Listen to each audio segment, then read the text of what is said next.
이렇게 변호사님 개인회생 인가 받고 나서 변제하는 기간이 최소 3년, 그쵸. 길게는 5년까지 되다 보니까 결국 짧지 않은 기간이어서 힘들죠. 이제 긴 레이스를 하시다가 폐지 통보를 받으시는 경우도 있는데 폐지가 난다는 거는 이제 어떻게 되는 건가요? 그러니까 정확히 이 폐지라는 개념은 이 개인회생 절차가 인가대에서, 인가라는 거는 이제 개인회생을 계속해서 정해진 기간 동안 수행할 수 있는 절차에 올라섰다는 의미예요. 근데 폐지가 된다는 건 우리가 약속에 이행을 하지 않았기 때문에 여기서 이제 변제가 납부가 되는 거죠. 약속한 이행을 하지 않았기 때문에 이제 이 절차 자체에 대해 문을 닫겠다라는 의미인 겁니다. 폐지가. 그러면 사실 폐지가 되면 다시 남아있는 그 변제된 금액을 제외한 나머지 원리금이 다 살아나죠. 그리고 다시 채권자들이 추심할 수 있고 할 수 있고 뭐 다 할 수 있는 그런 상황에 놓이게 되죠.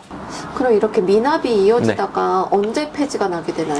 원칙적으로는 3회 이상 미납되면 법원에서는 폐지할 수 있습니다. 뭐 사실 이게 너무 박한 거 아니라는 생각이 있으실 수 있는데, 기본적으로 법원에서 이제 개인회생을 인가해준다는 거는, 이제 변제기간을 인가해준다는 거는 채권자 입장에서는 이제 훨씬 더 대부분의 경우 채권 원금에 못 미치는 변제를 받게끔 해주는 거잖아요. 어떻게 보면 시혜적인 거긴데, 그런 시혜적인 것에 대한 인가를 내렸음에도 불구하고 그 약속을 지키지 않는다고 하면 법원에서 더 이상 이제 보호해줄 필요가 없게 되는 거죠. 다만 이제 실무적으로 제가 3회 못 냈다고 해서 칼같이 폐지되는 경우 사실상은 못 봤어요. 근데 이렇게 말씀드리면 조금 제가 이제 우려되는 거는, 최홍준 변호사가 3회만으로는 폐지 안 된다고 했구나, 그럼 뭐 4, 5회도 만나야 되는데 이렇게 생각하시면 안 된다는 거예요. 원칙적으로는 3회 이상 납부하지 않으시면 폐지될 수 있는 겁니다. 그러니까 그 부분은 꼭 유념하셔야 됩니다. 그래서 이렇게 변제금을 내지 않으면 법원에서는 뭐 여러 가지 방식으로 꼭 폐지될 수 있다. 뭐 회생법원 자체에서 문자를 보내는 경우도 있고, 아니면 조만간 당신 절차 폐지할 겁니다라는 폐지 예정 통지서를 송달하기도 하고, 경우에 따라서는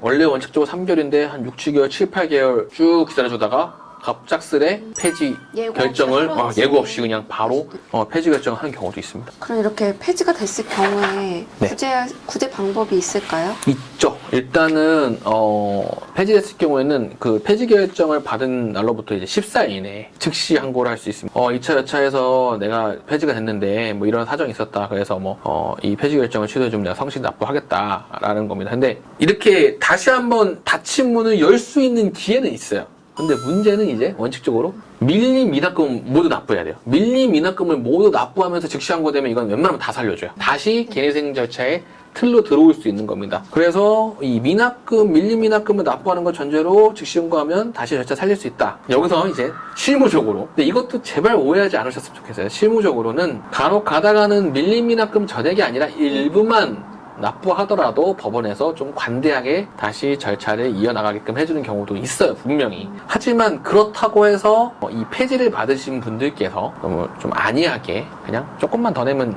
이어주겠지라는 생각으로, 그런 아니라는 생각으로 변제계획을 수행하시면 안 된다. 이 부분은 꼭 유념하셔야 되는 겁니다. 그래도 법원에서 인간적인 배려는 굉장히 많이 그렇죠. 인간적인 배려는 충분히 해주지만 그게 끝까지 또 활용하려고 해서는 안 된다, 이렇게 말씀드리는 거죠. 만약에 폐지된 것도 몰랐다가 그 즉시 항고할 수 있는 14일도 지나버렸다? 이러면은 어떻게 되나요? 기본적으로 이런 법원에서 우리가 보통 뭐 항소기간, 항고기간 이런 거는 불변기간이라고 그래요. 불변기간이라는 거는 지나버리면 되돌릴 수 없는 걸 원칙으로 합니다. 하지만 뭐 기본적으로 이제 민사소송 자체에서도 이 용고에 대한 좀 보완책을 두고 있긴 해요. 뭐냐면 추한 항고라는 게 있어요. 이거는 추후에 보완하는 항고다, 뭐 이런 의미인 건데, 이건 뭐냐, 14일 지나도 추한 항고자 내면서 항고를 제기해 볼 수 있어요. 다만 여기서 중요한 거는 내가 왜 정해진 14일 이내에 항고하지 못했는지에 대한 명확한 소명이 필요합니다. 내가 왜 송달을 받을 수 없었나. 예를 들어서 기간의 부득이 내가 해외를 다녀왔는데, 아니면 그래서 도저히 받을 수가 없었다.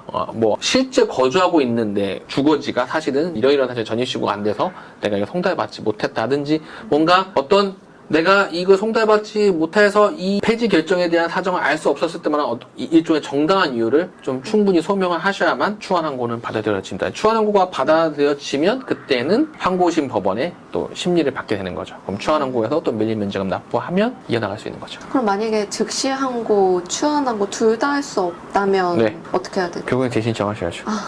근데 이 재신청이라는 게 꼭 어떤 경우에는 나쁘지만은 않아요. 경우에 따라서는. 그러니까 저희가 뭐 이거 하다가 그냥 안이하게 수행하지 마시고 재신청하시라 이런 의미가 아니라, 적지 않은 경우로 변제 계획을 수행하시면서 오히려 내가 버는 돈이 줄어가는 경우도 제법 많이 있어요. 좀 안타깝게도 더 빡빡해지는 상황이 분명히 발생한다는 거죠. 그러면 그런 경우에는 되살릴 수 있지만 되살려도 실질적으로 내가 버는 돈으로 그 변제 계획 안에 따른 변제를 수행할 수 없는 경우가 있어요. 그럼 아예 새로운 내 소득과 거기에 맞춰진 새로운 가용 소득을 기본으로 해서 재신청을 해보시는 것도 방법이 될 수 있습니다. 다만 재신청의 경우에는 예전에도 제가 다른 영상에서 말씀드렸지만 금지 명령을 받는다거나 이런 부분은 상당한 제약이 있을 수 있고 법원에서도 왜 한번 통과했는데 다시 재신청하는 거에서 소명의 정도를 조금 더 엄격하게 요구할 수는 있습니다. 그럼 애초에 폐지 결정을 받지 않는 게 제일 중요할 것 같은데요. 그러면은 이걸 방지할 수 있는 방법은 뭐가 있을까요? 돈을 내야죠. 변제금은 제때 이거밖에 없어요. 심플한.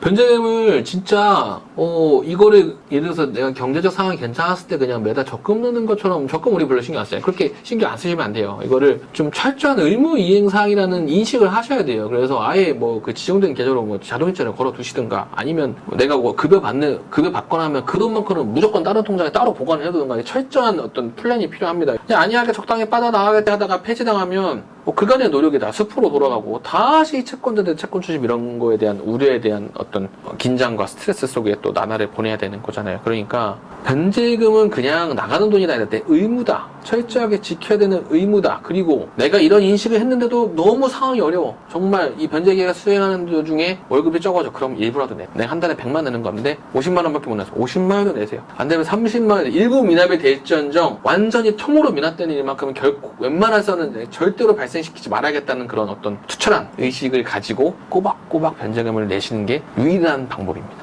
신청할 때 마음을 잊으면 안 되겠네요. 그럼요. 그때 내 채권자들이 날 찾아왔던 절박한 심정, 그리고 이거 진행하면서 서류 작성하고 뭐 했던 어떤 절차 진행의 과정 이런 걸 생각하시면 힘들게 인가 받으셨으면 또 거기에 또 그래서 저희 사무실이든 어디든 대리인 통해서 대리인 비용으로 나가셨다고 하면 절대 허투루 하셔서는 안 되는 일인 거죠.